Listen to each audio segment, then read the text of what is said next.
नमस्कार, आप देख रहे हैं टीवी 20 न्यूज। मैं हूं आपके साथ अशोक वर्मा। अपने अपने क्षेत्रों की खबरों को देखने के लिए बने रहिए हमारे साथ। अब शुरुआत करते हैं खबरों की तरफ। खबर आजमगढ़ से है, जहां हरबंसपुर स्थित सर्वोदय पब्लिक स्कूल के प्रांगण में आज़ादी के 75वें अमृत महोत्सव के अंतर्गत वार्षिक कार्यक्रम तथा फन एंड फूड कार्निवाल का भव्य आयोजन किया गया। इस कार्यक्रम में मुख्य अतिथि के रूप में श्री शक्ति मोहन अवस्थी, IPS ASP आजमगढ़ तथा विशेष मुख्य अतिथि के रूप में डॉक्टर अनिल कुमार सिंह, न्यूरोसर्जन, कार्यक्रम को गौरवान्वित किए। कार्यक्रम की शुरुआत सर्वप्रथम मुख्य अतिथियों के द्वारा मां सरस्वती जी के प्रतिमा पर माल्यार्पण अर्पित व दीप प्रज्वलन करके किया गया। तत्पश्चात कार्यक्रम की शुरुआत गणेश वंदना के साथ की गई। इसी क्रम में छोटे छोटे बच्चों के द्वारा रील डांस, आज संडे के गानों पर नृत्य किया गया। कार्यक्रम की शोभा को चार चांद लगाते हुए सर्वोदय परिवार ने, जिसमें CBSE board, UP board, degree college, pharmacy college तथा पॉलिटेक्निक कॉलेज के बच्चों के द्वारा विभिन्न क्षेत्र में होने वाले सांस्कृतिक नृत्य, लोक नृत्य आदि मनमोहक नृत्य प्रस्तुत किया गया। इस वार्षिक उत्सव का उद्देश्य आज़ादी के 75वें वर्ष में एक भारत श्रेष्ठ भारत की स्थापना व अनेकता में एकता को पिरोकर बच्चों को इस लायक बनाना है कि भारत में वे इसके अनुकूल अपनी प्रस्तुति कर सकें। इस अवसर पर गणमान्य अतिथि भी उपस्थित रहे, जिसमें प्रबंधिका श्रीमती कंचन Yadav, doctor Krishna Murari Vishwakarma, doctor Ram Bahadur Yadav, Shri Prabhunath Pandey, Shrimati Poonam Tiwari, doctor DP राय, डॉक्टर AK राय, डॉक्टर देवी प्रसाद मौर्य, श्री रमाकांत वर्मा, अशोक श्रीवास्तव, विजय शंकर यादव तथा समस्त अध्यापक गण व कर्मचारी भी उपस्थित रहे। और क्या कुछ कहा, सुनिए। सर, आज एनुअल फंक्शन मनाया गया, तो क्या कहना चाहेंगे बच्चों को? सर, किस तरह से आपने दिशा निर्देश दिया बच्चों को? आज मैं पहली बार सर्वोदय पब्लिक स्कूल आया और मुझे देख के काफ़ी अच्छा लगा। मैं कहूँगा कि बेसिक शिक्षा के साथ साथ बच्चों को प्रोफेशनल ट्रेनिंग देना एक आजमगढ़ और ईस्टर्न UP के लिए मैं कहूँगा ये इस तरीके के इंस्टीट्यूशन एक वरदान है। किसी भी देश का जो नवनिर्माण होता है वो शिक्षा और स्वास्थ्य, इन दो चीज़ों को फोकस करके होता है। और अगर देश में प्राइवेट सेक्टर में इतना सुंदर काम हो रहा है, बच्चों के ये राष्ट्र निर्माण का कार्य हो रहा है, अगर मैं कहूँ इस सर्वोदय में, और आज का जो इवेंट था, जो इनका एनुअल डे था, और उसमें जिस तरीके के बच्चों के इनोवेशन हमें देखने को मिले कि एक अटल कृषि करके एक बच्चे ने प्रोजेक्ट बनाया था, इतने इनोवेटिव आइडियाज़, इतने इनोवेटिव कॉन्सेप्ट्स, आवश्यकता जिसको कहते हैं आवश्यकता आविष्कार की जननी है।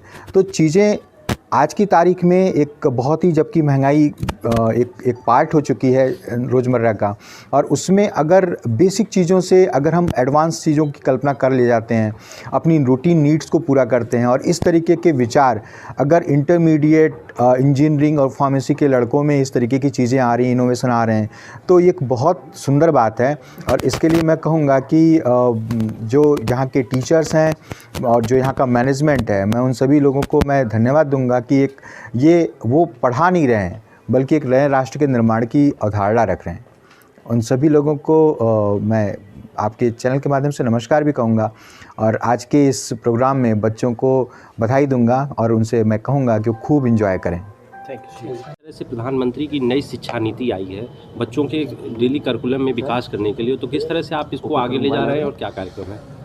मैं तो ये बताना चाहता हूँ, मैं उसी जो नई शिक्षा नीति है उसी पे ही एनुअल डे का फंक्शन का वो 75वां अमृत महोत्सव के रूप में मनाया जा रहा है। और टोटल हमने जो है नई शिक्षा नीति पे उसी पे हमने फैट का भी कार्यक्रम किया है, और साइंस एग्जीबिशन से लेके कल्चरल एक्टिविटी सारे जो है प्रयास किए हैं कि जो नई शिक्षा नीति अभी लागू होने वाली है उस पे हम अभी से जो है बच्चों को मोटिवेशन कर रहे हैं, और उनको नई शिक्षा नीति के हिसाब से जो है पठन पाठन के हिसाब से कार्य कराया जा रहा है। सर, आजमगढ़ में क्या विशेष आप देना चाह रहे हैं अपने समाज को और यहाँ के बच्चों को कि जो अलग और स्कूलों से अलग हो?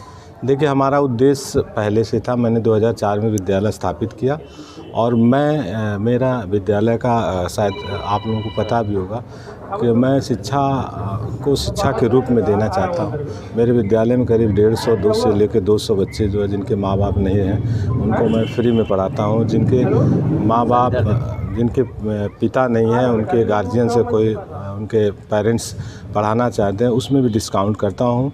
विद्यालय में कोई अतिरिक्त चार्ज नहीं रखता हूँ, विद्यालय में फ़ाइन तक का चार्ज नहीं लेता हूँ। मेरा उद्देश्य ही है कि आजमगढ़ जनपद में एक अच्छी शिक्षा दूं और बच्चे जो निकलें जो आजमगढ़ का और पूरे देश का, अपने माँ बाप का नाम रोशन करें। शुरू से ही मेरा उद्देश्य रहा है और मैं आज मुझे दिखाई दे रहा है, मैं लगातार प्रयास करता हूं कि एक अच्छा वातावरण शिक्षा के दूं और वो आप लोगों को दिखाई भी दे रहा है। मैं शिक्षा, जो आपने सही बात कहा है कि अलग अलग सबका सोच है, लेकिन मेरी यही उद्देश्य रहता है। बातचीत में भी मुझको लगता है मैं आजमगढ़ को एक अच्छा एजुकेशन देना चाहता हूँ, उसी पे मैं काम करता हूँ। आयोजन किया गया है तो क्या कहना चाहिए सर, किस तरह का आयोजन रहा, आपने देखा और किया?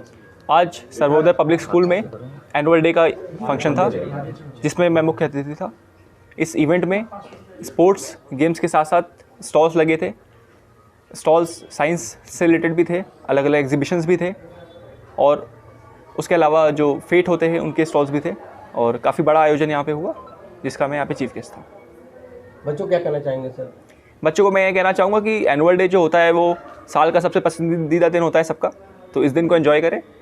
एंजॉय करने के साथ साथ लाइफ में हमेशा ये याद रखें कि पढ़ाई के साथ साथ खेल भी ज़रूरी है और सेहत भी ज़रूरी है, और साथ ही साथ जो को करिकुलर एक्टिविटीज़ हैं स्कूल के समय में वो भी ज़रूरी हैं। तो इन दिनों को याद रखें, चेरिश करें और उन सबकी उज्जवल भविष्य की मैं कामना करता हूँ। सर बच्चों ने एग्जीबिशन भी लगाया, कुछ चीज़ें बहुत ही यूनिक लगी मुझे, जैसे यहाँ पे इन्होंने अलग अलग सिस्टम्स बना रखे थे। वाटर हार्वेस्टिंग के स्ट्रक्चर्स थे, क्लाउड फॉर्मेशन कैसे होता है उसके थे, अलग अलग सभ्यताएं दुनिया की हैं उनके ऊपर मॉडल्स बने हुए थे, तोप थी, एक एग्रीकल्चर पे बड़ा अच्छा मॉडल बना हुआ था। तो साइंस का बहुत अच्छा एग्जीबिशन था। वो सब देख के काफ़ी प्रभावित भी हुआ मैं, और उन सबको मैंने आगे इसी जगह में आगे बढ़ने की प्रेरणा भी दी। Thank you.